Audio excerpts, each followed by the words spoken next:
ಸಿದ್ದರಾಮಯ್ಯ ಪರ ಬ್ಯಾಟ್ ಬೀಸಿದ್ದಾರೆ ಬೆಳಗಾವಿಯ ಜನತೆ. ಸಿದ್ದರಾಮಯ್ಯ ರಾಜೀನಾಮೆ ಕೊಟ್ಟಾಯ್ತು. ಡಿಕೆ ಶಿವಕುಮಾರ್ ಮುಖ್ಯಮಂತ್ರಿ ಆಗೋದು ಖಚಿತ ಆಗ್ತಾ ಇದ್ದಂತೆ ಸಿದ್ದರಾಮಯ್ಯ ರಾಜೀನಾಮೆ ಕೊಟ್ಟಿದ್ದು ಬೇಸರ ಸಂಗತಿ. ಓಕೆ, ಹಲವು ಅಭಿಮಾನಿಗಳಿಗೆ ಅದು ನಿಜ.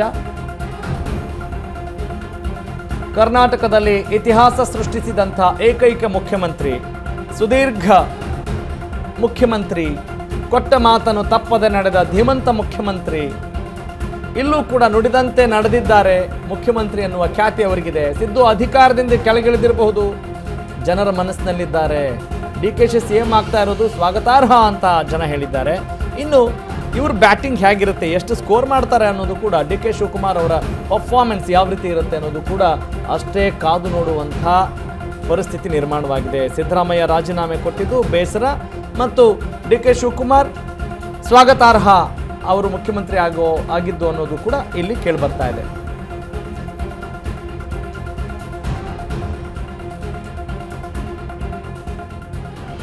ಸಿದ್ದರಾಮಯ್ಯ ಸಾಹೇಬರು ರಾಜೀನಾಮೆ ಕೊಟ್ಟಿದ್ದು ನಮಗೂ ಸ್ವಲ್ಪ ದುಃಖ ಆಗಿದೆ. ಆದರೂ ಸಹಿತ ನಾವು ಒಂದು ಕಾಂಗ್ರೆಸ್ ಪಕ್ಷದ ಒಂದು ಹೈಕಮಾಂಡ್ ನಿರ್ಧಾರವನ್ನು ಸ್ವಾಗತ ಮಾಡ್ತೀವಿ. ಅವರು ವಿರೋಧ ಪಕ್ಷದ ನಾಯಕರಾಗಿ 2 ಬಾರಿ ಮುಖ್ಯಮಂತ್ರಿಯಾಗಿ ಎಲ್ಲ ಹಣಕಾಸು ಬಜೆಟ್ಗಳು ಮಂಡನೆ ಮಾಡಿ ಎಲ್ಲ ಇತಿಹಾಸ ಸೃಷ್ಟಿ ಮಾಡಿದ್ದಾರೆ. ಇಂಥ ಒಬ್ಬ ಮಹಾನ್ ಒಂದು ನಾಯಕನ ಪಡೆದು ನಾವು ಸೌಭಾಗ್ಯವಂತರು ನಾನು ಹೇಳೋಕ್ಕೆ ಇಷ್ಟಪಡ್ತೀನಿ. ಮತ್ತು ಇದಕ್ಕಿಂತ ಹಿಂದಿನ ಮುಖ್ಯಮಂತ್ರಿಗಳು ರಾಜೀನಾಮೆ ಕೊಟ್ಟು ಹೋಗೋ ಸಂದರ್ಭದಲ್ಲಿ ಅವ್ರು ಹಾಕಿದಂಥ ಕಣ್ಣೀರು, ಅವ್ರು ಪಟ್ಟಂಥ ದುಃಖ ಎಲ್ಲ ನೋಡಿದರೆ ನಮ್ಮ ಸಿದ್ದರಾಮಯ್ಯ ಸಾಹೇಬರು ಅಂಥದ್ದು ಯಾವುದೂ ಮಾಡೋಕ್ಕೆ ಹೋಗಲಿಲ್ಲ.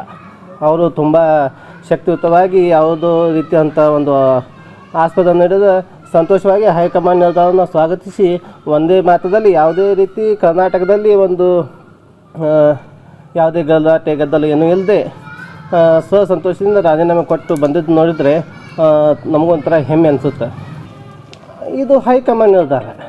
ನಮ್ಮಲ್ಲಿ ನಾವು ಎಲ್ಲ ಕಾಂಗ್ರೆಸ್ ಪಕ್ಷದ ಒಂದು ಹುದ್ದೆಗಳಲ್ಲಿ ನಾವು ಇರೋದ್ರಿಂದ ನಾವು ಹೈಕಮಾಂಡ್ ಏನು ನಿರ್ಧಾರ ತಗೋತಾರೆ ನಾವೆಲ್ಲ ಬದಲಾಗಿದ್ದೀವಿ.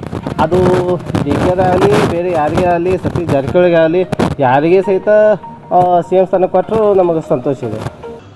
ಕರ್ನಾಟಕದ ರಾಜ್ಯದ ಮುಖ್ಯಮಂತ್ರಿಯಾಗಿ ಸನ್ಮಾನ್ಯ ಶ್ರೀ ಡಿ ಕೆ ಶಿವಕುಮಾರ್ ಸಾಹೇಬರು ಮುಖ್ಯಮಂತ್ರಿ ಆಗ್ತಾಯಿದ್ದಾರೆ. ಅವರಿಗೆ ಸ್ವಾಗತ ಮತ್ತು ಅಭಿನಂದನೆಯನ್ನು ಸಲ್ಲಿಸಿ, ನಿಕಟಪೂರ್ವ ಮುಖ್ಯಮಂತ್ರಿಗಳಾಗಿರತಕ್ಕಂಥ ಸನ್ಮಾನ್ಯ ಶ್ರೀ ಸಿದ್ದರಾಮಯ್ಯನವರು ಪ್ರಸಕ್ತ ಸಾಲಿನ ರಾಜಕಾರಣಿಗಳಿಗೆ ಮಾದರಿ ಹಾಗೂ ಆದರ್ಶ ಆಗ್ಯಾರತ್ತಂದ್ರೆ ಏನು ತಪ್ಪಾಗಲಿಕ್ಕಿಲ್ಲ. ಅನೇಕ ಇಲ್ಲಿಯವರೆಗೆ ಸರ್ಕಾರಗಳ ಚೇಂಜ್ ಆದಾಗ, CM ಬದಲಾವಣೆಗಳಾದಾಗ ಅನೇಕ ಮನೋರಂಜನೆ ಕಾರ್ಯಕ್ರಮಗಳನ್ನು ನಾವು ನೋಡ್ತಿದ್ವಿ.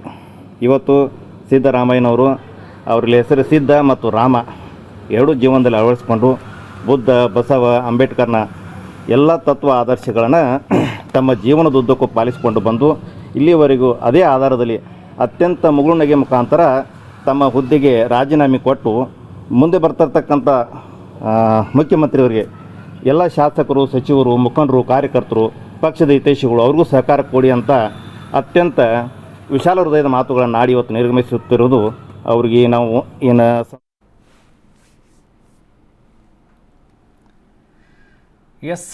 ಸಿದ್ದರಾಮಯ್ಯ ಅಂತ ಹೇಳಿದಾಗ ಹೌದು, ಮುಖ್ಯಮಂತ್ರಿ ಸಿದ್ದರಾಮಯ್ಯ ಅನ್ನೋದು ಅಚ್ಚಳಿಯದೇ ಇರಲಾರದು.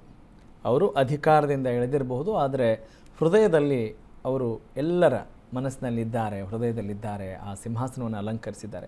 10 ವರ್ಷಗಳ ಕಾಲ ಶಾಲೆಗೆ ಹೋಗದೇ ಇರುವಂಥ ಒಬ್ಬ ವ್ಯಕ್ತಿ, ಡೈರೆಕ್ಟಾಗಿ 5ನೇ ಕ್ಲಾಸಿಗೆ ಹೋದಂಥ ಒಬ್ಬ ಬಾಲಕ ಇವತ್ತು ದೊಡ್ಡ ಮುಖ್ಯಮಂತ್ರಿಯಾಗಿ ಕಂಗೊಳಿಸ್ತಾರೆ. ಅತಿ ಹೆಚ್ಚು ಅವಧಿಯ ಮುಖ್ಯಮಂತ್ರಿ, ಅತಿ ಹೆಚ್ಚು ಅವಧಿಯ ಬಜೆಟ್ ಮಂಡನೆ ಮಾಡಿದಂಥ ಒಬ್ಬ ನಾಯಕ, ಅದರ ಜೊತೆಗೆ ತನ್ನ ಮಾತಿನಂತೆ, ಕೊಟ್ಟ ಮಾತಿನಂತೆ ನಡೆದುಕೊಂಡಂಥ, ವಚನಭ್ರಷ್ಟ ಆಗದೆ ಅದರಲ್ಲೂ ಕೂಡ ತನ್ನ ಗರಿಮೆಯನ್ನು ಅವರು ಪಡೆದುಕೊಂಡಿದ್ದಾರೆ. ಹೀಗಾಗಿ ಸಿದ್ದರಾಮಯ್ಯನವ್ರಿಗೂ ಕೂಡ ಮುಂದಿನ ಹಾದಿ ತುಂಬ ಒಳಿತಾಗಲಿ ಅನ್ನುವ ಆಶಯ ಮತ್ತು ಕಳಕಳಿ, ಕಾಳಜಿಯಿಂದ